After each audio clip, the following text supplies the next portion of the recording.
So we just got on the Southern Expressway and we are heading towards Ahangama. We should be there in about 1.5 hours, and I'm super excited to show you guys what you can do in the south coast of Sri Lanka in 4 days. Let's get into it.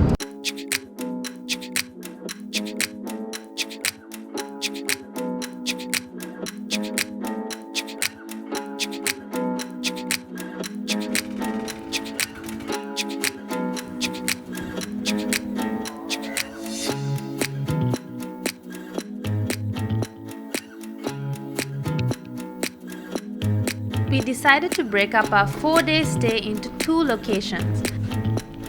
There are a lot of beautiful places to stay down south by the beach, but people often overlook some amazing properties inland, which are just as beautiful and cost relatively less. W15 Escape is one of those beautiful inland hillside properties with an elevated view of the sea. Now that's something you don't see every day.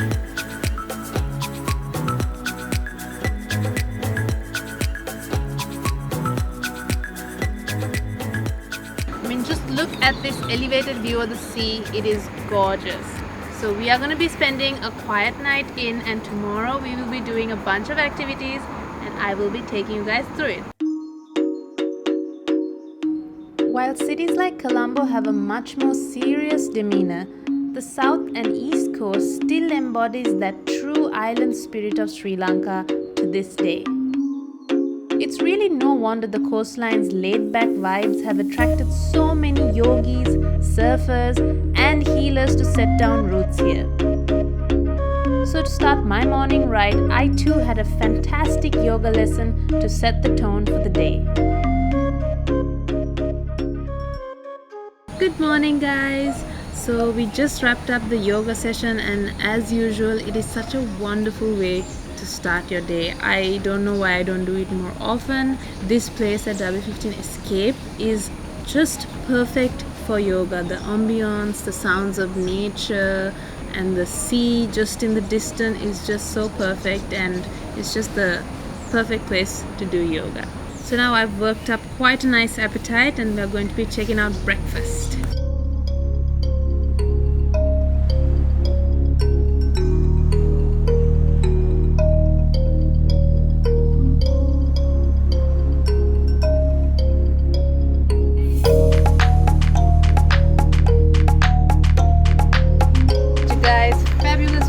Out here, we started off with the fruit platter and a granola bowl. But yeah, I'm gonna start digging into my delicious breakfast. We've got an omelette, eggs benny, some buttermilk pancakes, and some French toast, blueberry compote, jam, munchies. Our first stop for the day was to explore Martin Wickramasinghe's folk museum, set in his ancestral home and surrounded by this beautiful garden. So we just checked out the Martin Wickramasinghe Museum. It's basically a Sri Lankan folklore museum. It's not really about Martin Wickramasinghe. Martin Wickramasinghe himself is a very well-known author and novelist from Sri Lanka. His books have been translated into many different languages, and the essence of his work was exploring the roots of history and culture in Sri Lanka.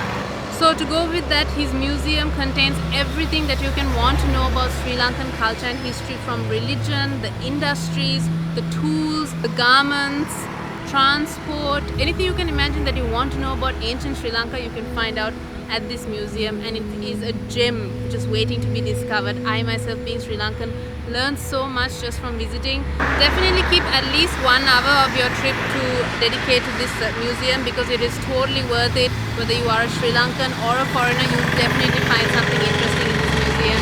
So check this out when you are in Ahangama. Up next, we decided to take a boat ride around the Koggala Lake for sunset and explore some of the islands that are found on it. When we started this tour, we didn't know what to expect, but this activity turned out to be such a rich experience. I would recommend it to everyone.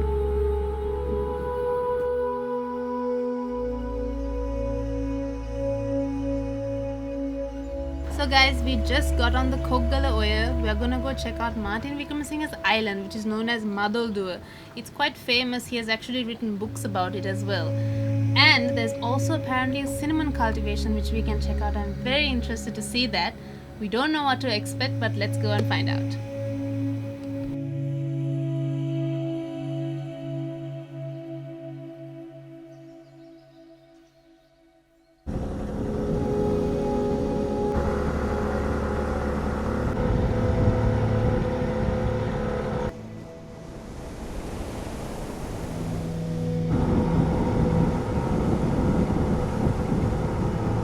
So guys, now we are right outside Madaldua, which is the island of Martin Wickramasinghe. It's famous because he wrote a story about it. Yeah, and you can even walk in. You can. There isn't a lot to see, but it's still beautiful to go and explore and have a look. Nobody lives there, nobody does anything on it, but it is still owned by Martin Wickramasinghe's family.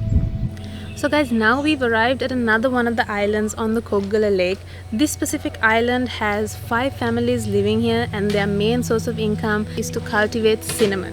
As you all know, the original cinnamon grows only here in Sri Lanka, so I'm very excited to take you guys along with me. So let's go and check this out.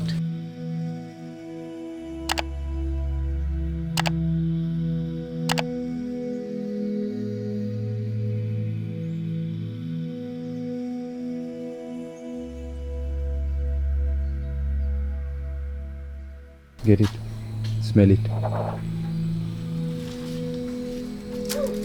That's the best cinnamon I ever smelled. So guys, what you see behind me right here, these are the actual cinnamon trees. They don't smell like cinnamon straight off the bark. You need to crush it, dry it and crush it like this. I don't like cinnamon, but this smell is so fragrant and nice. It's really, really amazing. But the interesting thing is these leaves. If you take one of these and you crush it up, they also have a very vibrant, refreshing smell. Very interesting. So now he's going to show us how the cinnamon is actually cut.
But this is the end result.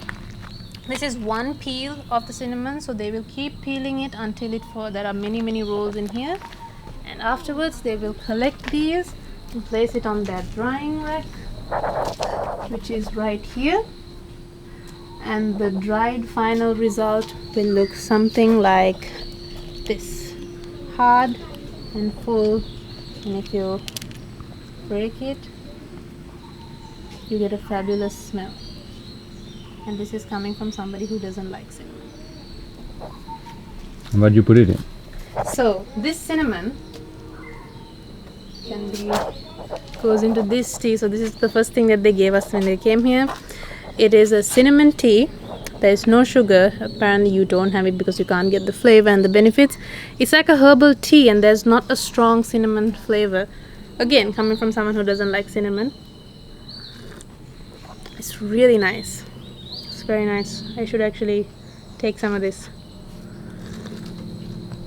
So right here what you have is the finished product. We have whole cinnamon as well as the crushed cinnamon powder, and so this is how this family will support itself. They create all these cinnamon based products including the oil. And now I asked what the oil is used for, because he specifically said don't put it on my face. It's really good for toothaches as well as for steam inhalation. And when I smell it, I can definitely get a very strong kind of, how do I say this, balmy kind of smell. So it's probably good for like aches and pains and things like that. Say that again. So I always carry dog treats with me from Tire Bear. This is Tubby. Tubby, show your biscuit here. Here. And I've given one to Tubby here. He's not eating it though. He's just like playing with it.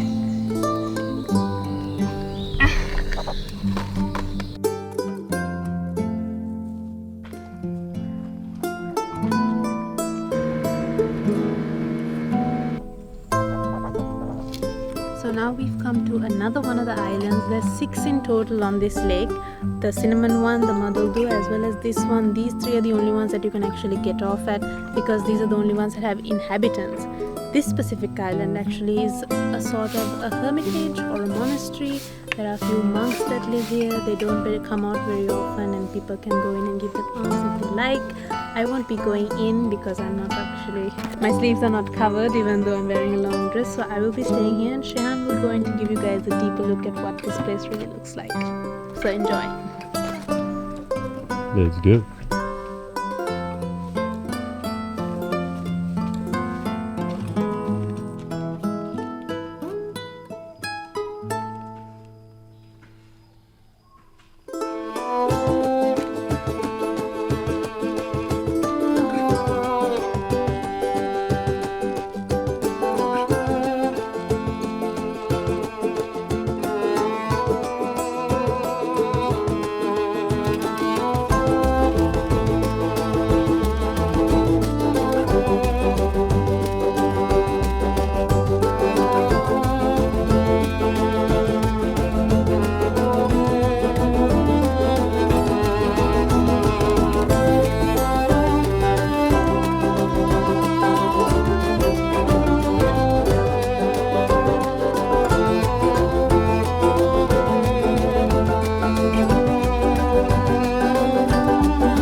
So guys, we're just about to end our little expedition into the Koggala Lake and we have been treated by this beautiful sight.